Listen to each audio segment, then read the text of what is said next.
Awareness is where everything begins and where most people are afraid to go. Because awareness is not just seeing what's happening around you, it's seeing what's happening inside you. And that's a place many avoid. It's easier to blame the world, to point fingers, to say, they made me feel this way. But the moment you become aware, excuses start to collapse. Think about it. Mind games only work in the dark. They rely on confusion. They feed on emotional reactions. They grow stronger when you don't question them. The moment you bring awareness into the situation, it's like turning on a light in a room full of illusions. Suddenly, what looked powerful looks weak. What felt overwhelming becomes predictable. At first, awareness feels uncomfortable because you start noticing things you ignored before. You realize how certain words trigger you. You see how quickly your mood shifts based on someone else's tone, their approval, their rejection. And that realization can sting. You begin to understand that not every feeling you have is truly yours. Some were planted, shaped by past experiences, by people who knew exactly which buttons to press. You weren't weak, you were conditioned. But here's the turning point. Awareness doesn't trap you in that truth. It frees you from it. Once you see the pattern, you can't unsee it. Once you recognize the trigger, it loses its surprise. Once you understand the game, you stop reacting like a puppet. Imagine someone throws negativity at you. Before awareness, you absorb it instantly.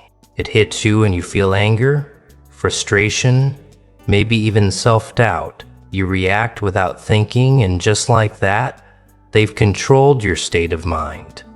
But with awareness, something different happens. There's a pause. A small, powerful gap between what happens and how you respond.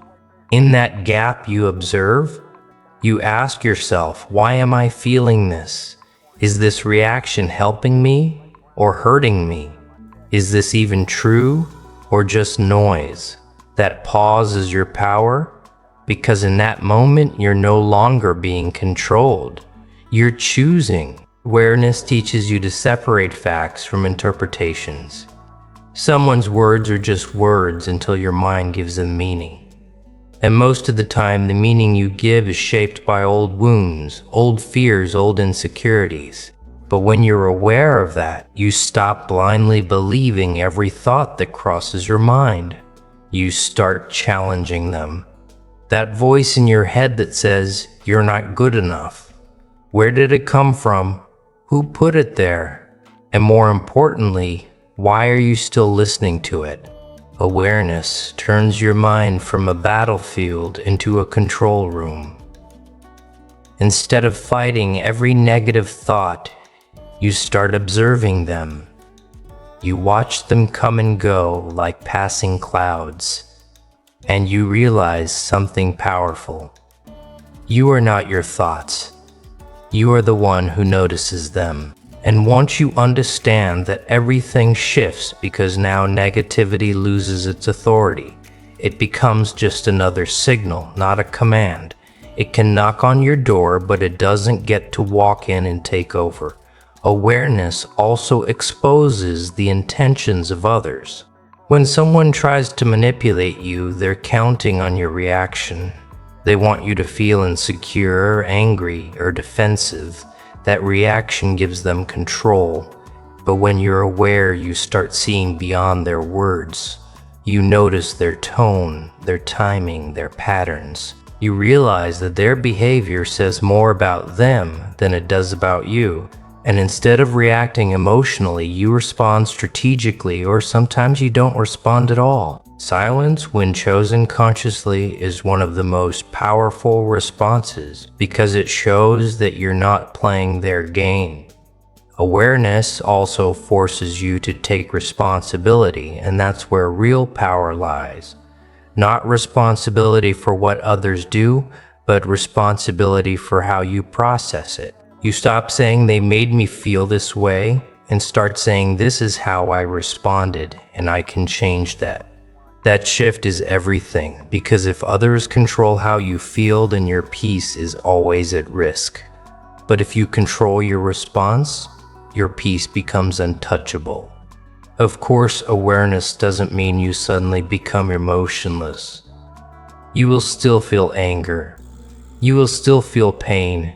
You will still face moments of doubt. But the difference is those feelings no longer control you.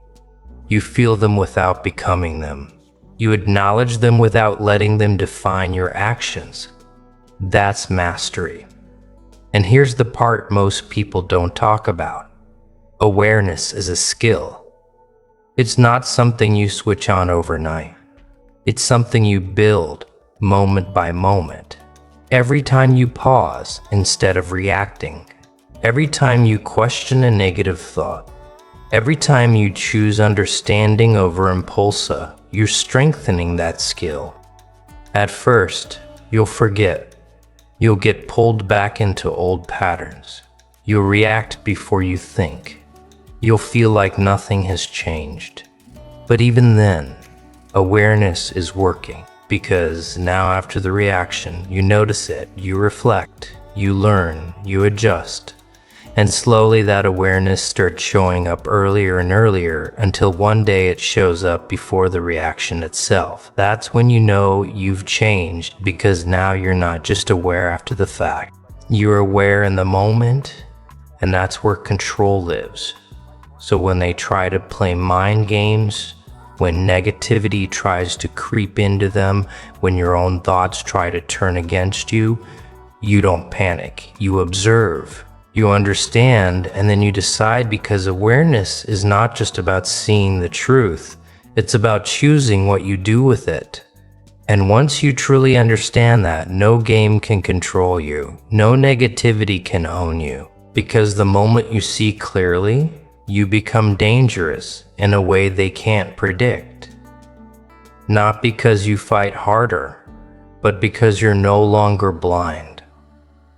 There's a voice in your head that never goes silent.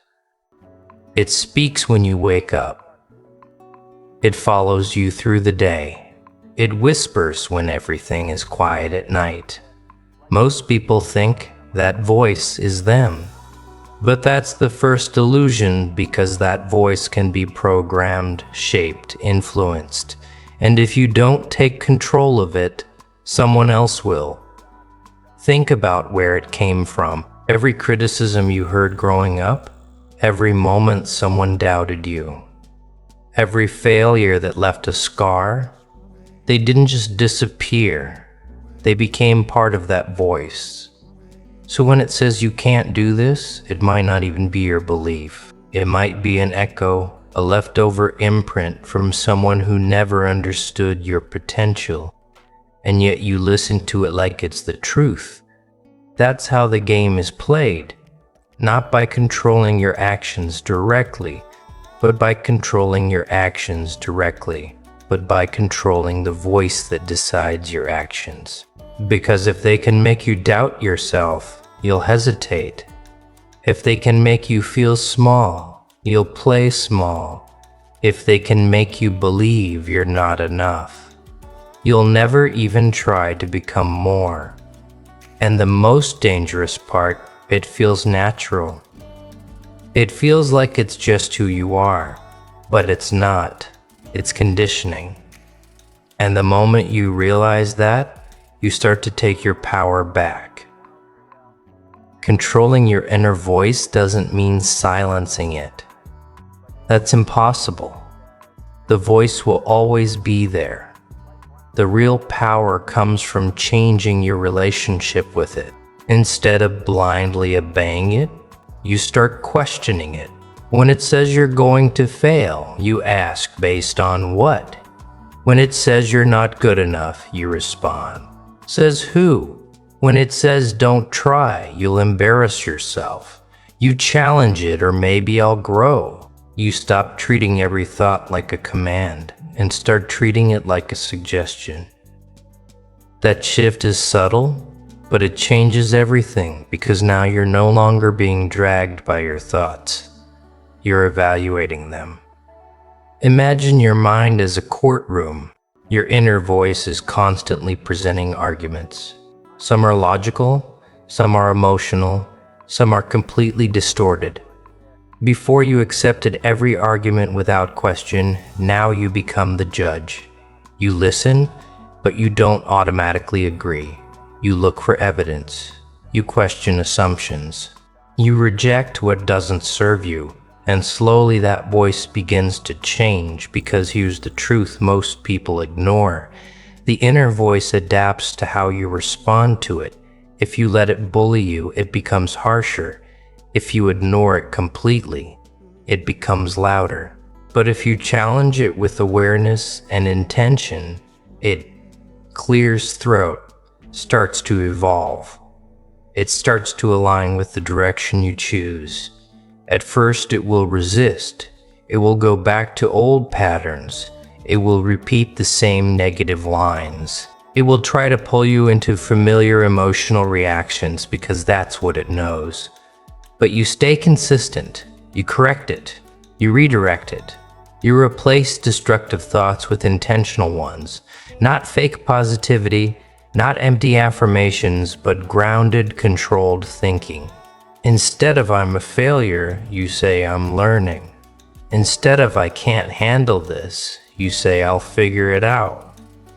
Instead of everything is going wrong, you say this is temporary. These aren't just words, they're instructions.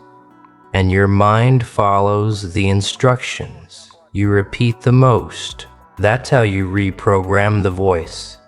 Not by force, but by repetition and control. And over time, something powerful happens. The voice that once held you back starts pushing you forward. The same mind that created doubt starts creating clarity. The same voice that once whispered fear begins to speak confidence. But it doesn't stop there. Controlling your inner voice also means knowing when not to engage with it. Not every thought deserves your attention. Some thoughts are just noise, random fears, old memories, imagined worst-case scenarios. If you chase every one of them, you'll exhaust yourself. So you learn to let them pass. You observe them without reacting. You acknowledge them without attaching to them. It's like standing in the middle of a storm, but refusing to be carried away by the wind. You remain still while everything else moves.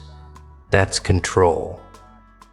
And when negative feelings rise, and they will, you don't let the voice turn them into something bigger. You don't let one bad moment become my whole life is a mess. You don't let one mistake become I'm worthless. You don't let temporary pain become a permanent identity, because now you see what the voice is trying to do. It's trying to generalize, to exaggerate, to protect you in the wrong way. And instead of falling for it, you bring it back to reality. You keep it grounded. You remind yourself of what's real, not just what feels intense.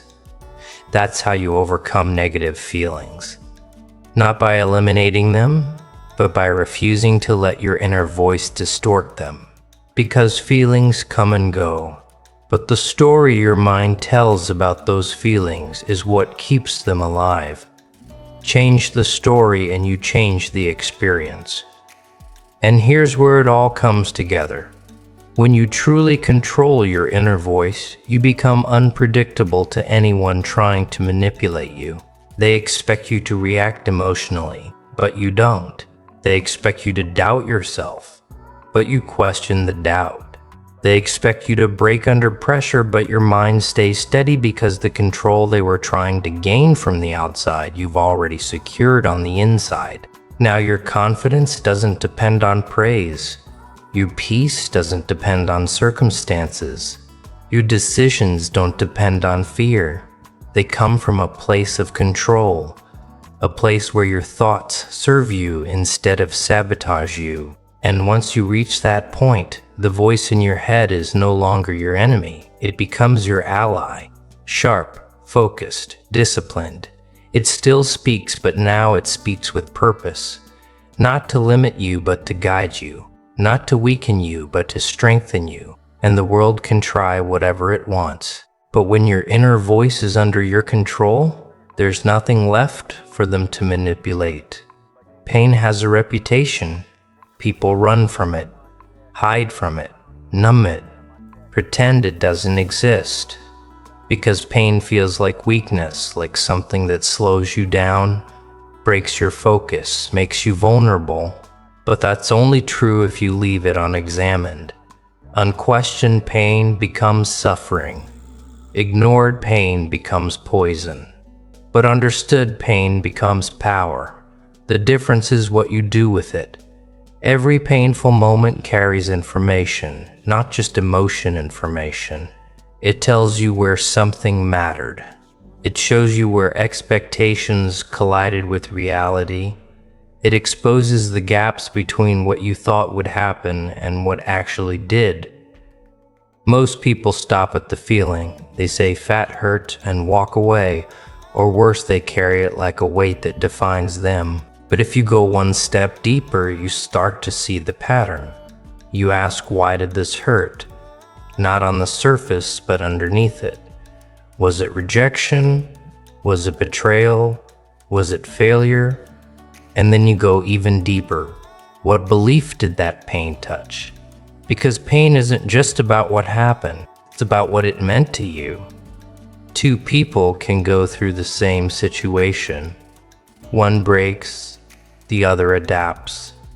The difference isn't the event, it's the interpretation. That's where strategy begins. You stop treating pain like a random attack and start treating it like data. Cold, clear, useful. Let's say someone disrespects you. The immediate reaction is emotional, anger, frustration, maybe even self-doubt. But if you stay there, you lose control. Instead, you step back and analyze. What exactly triggered this reaction? Was it their words or what those words implied? Did it hit an insecurity or challenge a boundary? Now you're no longer just feeling pain, you're studying it. And in that study, you uncover something valuable.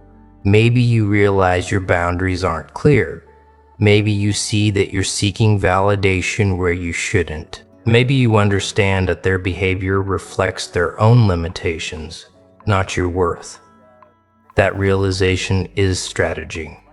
Because now the next time it happens, you're not surprised, you're prepared. Pain becomes a lesson you've already learned, not a trap you fall into. Again, the same applies to failure. Failure hurts not just because of the outcome, but because of what it says to your mind. You're not capable, you're not ready, you're not enough. But those are interpretations, not facts. When you turn pain into strategy, you strip those interpretations away and focus on reality. What went wrong? What was missing? What can be improved? You become precise. Instead of saying, I failed, you say, this approach didn't work because of this, and this. Now pain is no longer emotional chaos. It's structured feedback. And feedback can be used. This is where most people fall behind. They feel pain, but they don't process it, so it repeats. Different situation, same result. Different people, same pattern, because the lesson was never extracted. But when you start using pain strategically, repetition turns into refinement. Each mistake sharpens you. Each setback adjusts your direction. Each one teaches you where to guard and where to grow. You stop asking, why is this happening to me? And start asking, what is this teaching me? That shift alone changes everything, because now nothing is wasted. Not the betrayal, not the rejection, not the disappointment. All of it becomes material, raw input that you shape into something stronger. And here's the part that most people overlook. Turning pain into strategy doesn't make you cold. It makes you clear. You still feel. You still experience the full weight of what happens. But instead of drowning in it, you use it. You allow yourself to feel the pain fully without letting it control your actions. That's discipline, because it's easy to react when you're hurt. It's easy to lash out, shut down, or give up. But strategy requires patience. It requires you to sit with the discomfort long enough to understand it, to separate the emotion from the lesson. Clears throat. And once you do that, the pain starts to lose its sting. Not because it didn't matter, but because it's already been used. It's already been transformed. Think of it like this. Pain is raw energy. If you don't direct it, it burns you. If you channel it, it fuels you. The same pain that could destroy your confidence can build your resilience. The same rejection that could make you quit can push you to improve. The same disappointment that could make you bitter can make you sharper. It all depends on what you do with it. And over time, something changes inside you. You stop fearing pain. Not because you enjoy it, but because you understand it. You know that no matter what happens, there's something to extract from it, something to learn, something to adjust, something to strengthen. That confidence is different. It's not based on everything going right, it's based on knowing you can handle things when they go wrong. That's real power. Because now when life hits you, and it will, you don't collapse. You observe, you process, you adapt, you turn the experience into an advantage. And the people who once thought pain would break you start to realize something unsettling. Every time they tried to hurt you, they made you harder to defeat. Every setback became a setup. Every loss became a lesson. Every wound became wisdom. And now you're not just surviving challenges, you're using them, refining yourself with every impact, becoming more precisely, more aware, more controlled. That's what it means to turn pain into strategy. It's not about avoiding the damage. It's about making sure that nothing hits you without leaving something valuable behind. Because in the end, a pain is inevitable. But staying broken by it, that's a choice. And you've learned how to choose differently. Most people don't realize how much of their life is being controlled not by force, not by rules, but by invisible strings. A look, a comment, a reaction, a moment of approval or rejection, and suddenly their mood shifts. Their confidence rises or falls, their decisions bend. That's external control. It doesn't announce itself. It doesn't need permission. It quietly takes over the moment your internal state depends on something outside of you. If someone praises you, you feel powerful. If they criticize you, you shrink. If they ignore you, you question your worth. And without realizing it, you've handed over control because now your emotions are no longer yours. They're responses triggered by others. Detaching from external control isn't about becoming cold or disconnected from the world. It's about breaking that dependency. It's about realizing that just because something happens outside of you doesn't mean it gets to decide what happens inside of you. But this is where it gets uncomfortable, because you start to notice how often you've been seeking validation. You notice how a simple good job can lift your entire day, and how the absence of it can make you feel invisible. You notice how criticism lingers in your mind longer than it should, replaying itself, shaping your thoughts, making you question yourself. And you start to ask a dangerous question. Why do I give this so much power? That question changes everything, because the answer is rarely about the moment itself. It goes deeper. It's about wanting to be accepted, to be respected, to be seen. And there's nothing wrong with that. But when those needs turn into dependency, that's when control slips away, because now you don't just appreciate validation, you require it. And anyone who can give it can also take it away. That's the trap. Detachment begins the moment you understand that your value doesn't fluctuate based on someone else's opinion. Someone can misunderstand you and you're still valid. Someone can doubt you and you're still capable. Someone can reject you and you're still worthy. But your mind doesn't accept that easily. It's been trained to react, to interpret every external signal as something personal. A delayed reply becomes disrespect. A critical comment becomes a personal attack. A failure becomes an identity. So you start working backwards. Instead of reacting automatically, you pause. You ask yourself, is this actually about me? Or is it about them? Am I responding to reality or to my interpretation of it? Why does this matter so much right now? That pause creates distance, and in that distance, control returns, because now you're no longer reacting out of habit. You're choosing your response.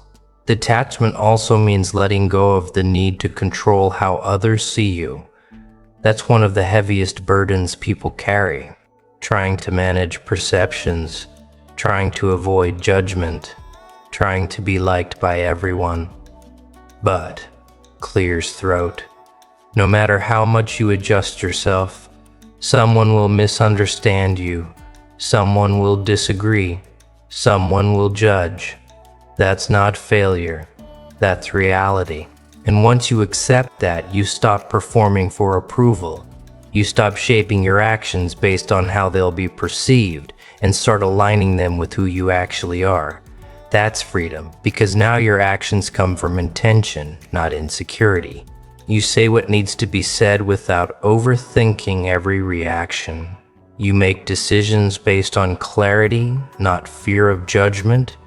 You move forward without waiting for permission. And something interesting happens. The less you chase approval, the less control others have over you. Their praise becomes a bonus, not a requirement. Their criticism becomes information, not a verdict. Their opinions become perspectives, not definitions. You start seeing people differently too. You realize that everyone is operating from their own experiences, their own fears, their own biases. So when someone reacts negatively, it's not always about you. It's their lens, their story, their internal state. And once you see that clearly, you stop absorbing everything so personally. That doesn't mean you ignore feedback. It means you filter it. You take what's useful and leave what isn't. You don't let one person's opinion override your entire sense of self, because you've built something stronger inside. Detachment also applies to outcomes. Sometimes external control isn't about people. It's about results. You tie your emotions to success, and when things don't go your way, everything collapses. But when you detach, you focus on the process. You give your best effort without letting the outcome define your worth. If it works, you learn. If it doesn't, you still learn. Either way, you move forward. That mindset makes you stable, unshaken by temporary highs or lows. Because your foundation isn't built on external results. It's built on internal consistency. And here's where detachment becomes powerful. You become harder to manipulate, because manipulation relies on emotional hooks. If someone knows what triggers you, they can control you. But when you've detached, Those hooks don't land the same way. You don't react instantly. You don't give away your emotional state so easily. You don't let others dictate your direction. You observe first. You understand, and then you decide. That makes you unpredictable in the best way, because your actions aren't driven by pressure. They're driven by clarity. And over time, this changes how you move through the world. You become calmer, not because life is easier, but because you're no longer pulled in every direction. You become focused because your energy isn't scattered across trying to please everyone. You become confident, not because everyone agrees with you, but because you no longer need them to. That's real detachment, not isolation, not indifference, but independence. The ability to stay connected to the world without being controlled by it. And once you reach that point, external noise loses its power. Opinions stop shaking you. Situations stop defining you. Reactions stop controlling you. Because everything that used to pull you apart now passes through you without leaving a mark. You still see it. You still hear it. You still understand it. But you don't become it. And that's the moment you realize the control was never outside. You just had to take it back. Chaos isn't the exception. It's clear's throat, the rule. Life doesn't move in straight lines. It doesn't wait for you to be ready. It doesn't organize itself around your plans, your expectations, or your comfort. Things shift without warning. People change without explanation. Situations collapse just when you thought they were stable. And most people spend their lives trying to avoid that. They chase certainty. They build routines hoping nothing breaks them. They hold on tightly to control because the unknown feels like a threat. But here's the truth they don't want to face. The more you resist chaos, the more fragile you become.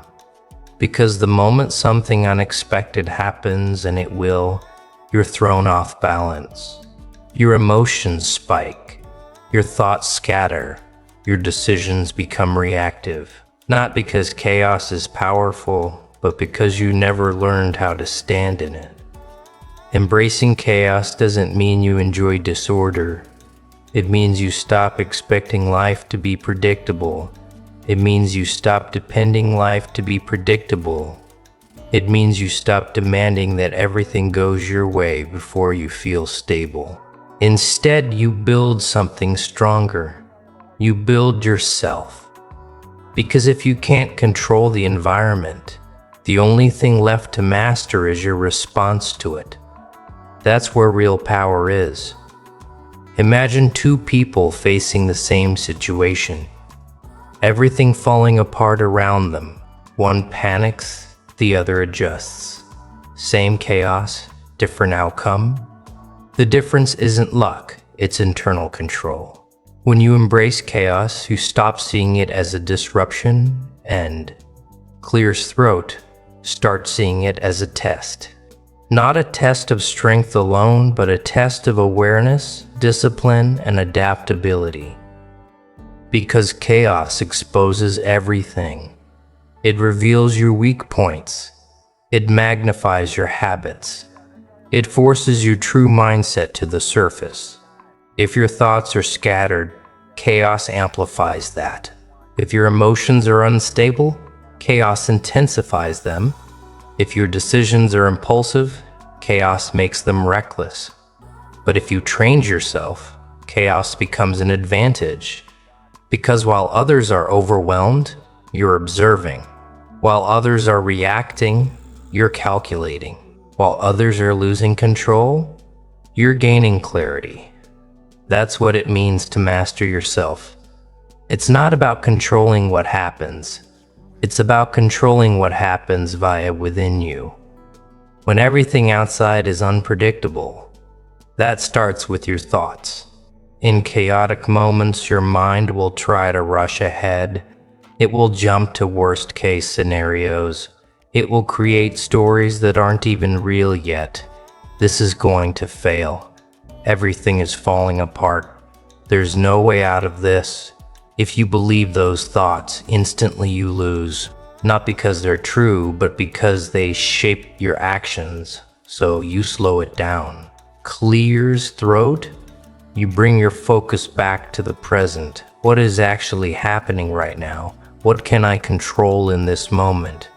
What's the next move, not the final outcome? That grounding brings clarity because chaos feels overwhelming when you try to solve everything at once. But when you break it down moment by moment, decision by decision, it becomes manageable. That's control. Then come your emotions. Chaos will try to provoke you. It will push frustration, fear, anger, sometimes all at once. And if you let those emotions lead, you'll act in ways that make the situation worse. You'll say things you don't mean. You'll make decisions you regret. You'll burn energy fighting things you can't change. Mastery doesn't mean you don't feel those emotions.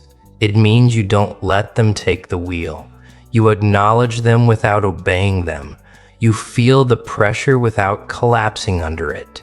You stay steady even when everything around you isn't.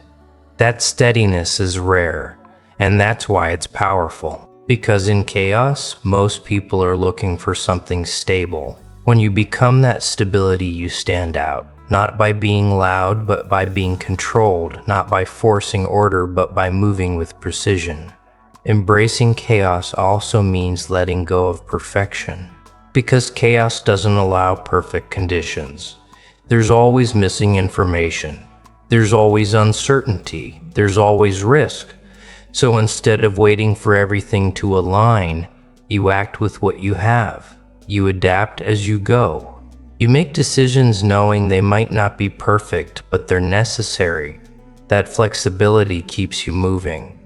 While others freeze, waiting for clarity, you create clarity through action. And clears throat. Every step you take gives you more information, more feedback, more direction. That's how you turn chaos into progress. But there's another layer to this. Chaos strips away illusions. It shows you who people really are. It shows you what truly matters. It shows you what you're actually capable of.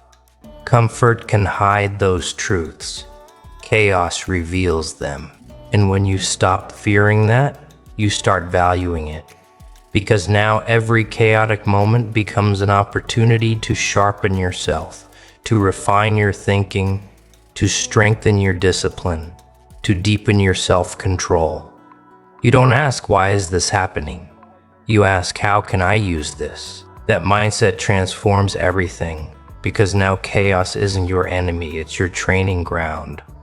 A place where you develop the ability to stay calm under pressure, to think clearly in uncertainty, to act decisively when others hesitate.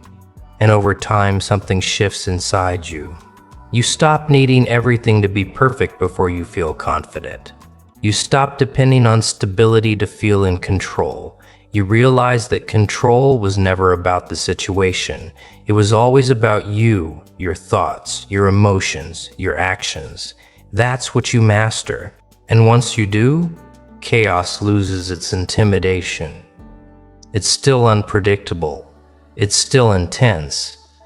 But it no longer shakes you the way it used to, because now, no matter what happens outside, there's something inside you that stays grounded, focused, calm, ready.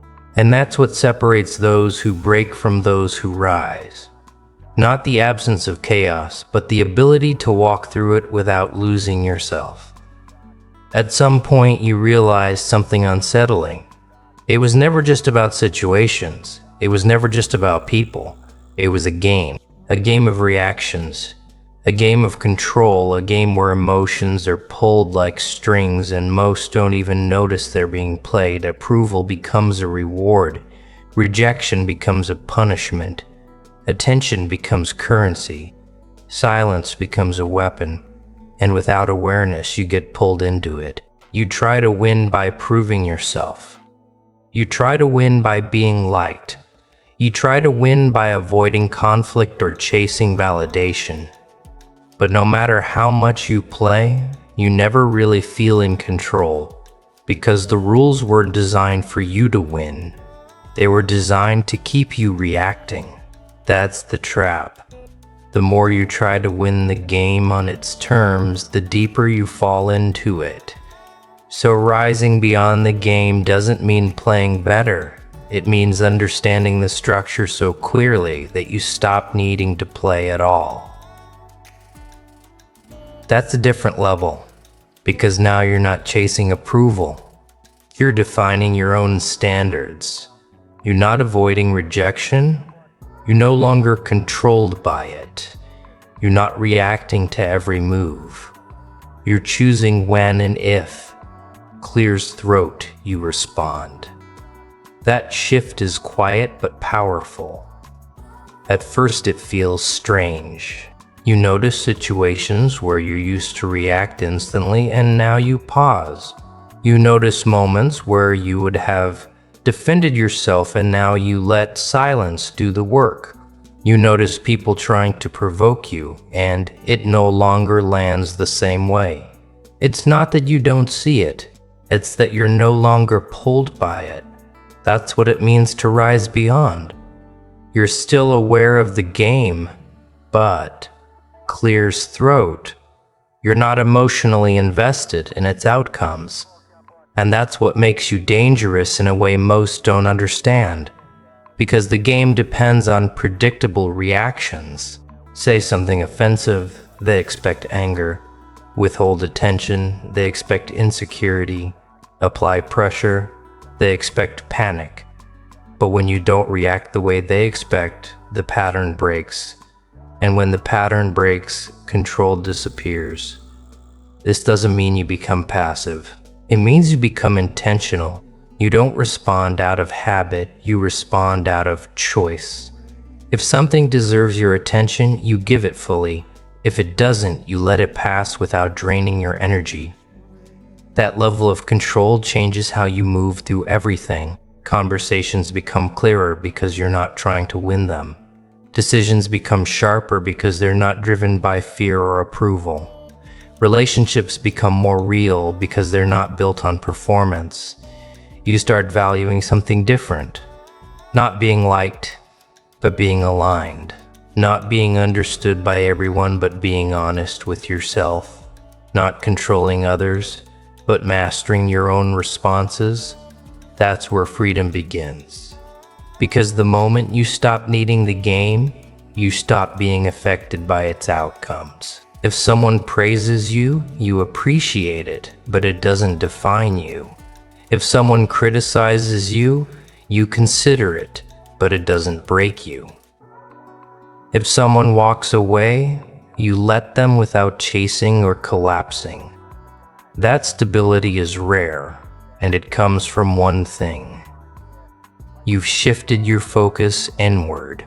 Instead of trying to control how others see you, you focus on how you see yourself. Instead of trying to manage every outcome, you focus on how you show up. Instead of trying to predict every move, you stay grounded in your own direction. That internal focus makes you consistent, and consistency creates confidence. Not the loud kind, not the kind that needs to prove itself, but the quiet kind. The kind that doesn't shake under pressure. The kind that doesn't need constant reassurance. The kind that stands firm even when everything around it shifts. And here's the part most people don't realize. When you rise beyond the game, you actually start seeing it more clearly than ever. You notice the patterns in conversations. You see the subtle ways people try to gain control. You understand the dynamics that once confused you.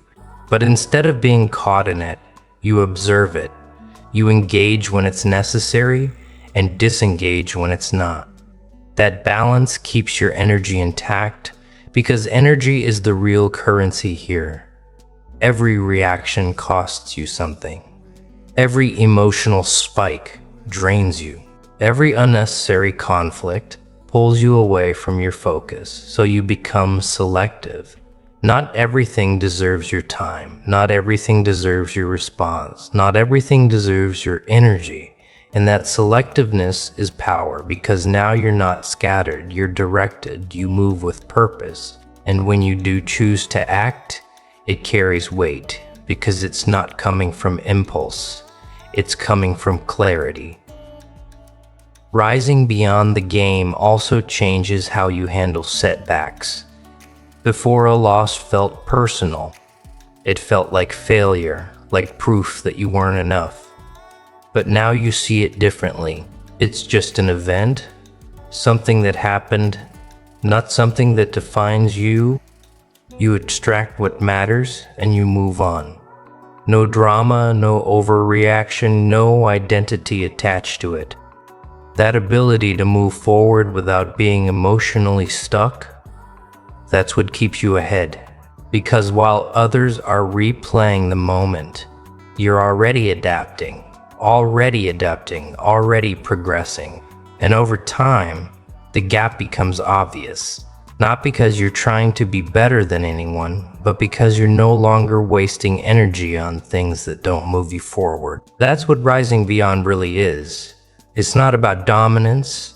It's not about control over others. It's about independence from the things that used to control you. The need for validation, the fear of rejection, the impulse to react, the habit of overthinking every move. You outgrow it. Not by force, but by understanding. And once you understand something deeply enough, it loses its hold on you.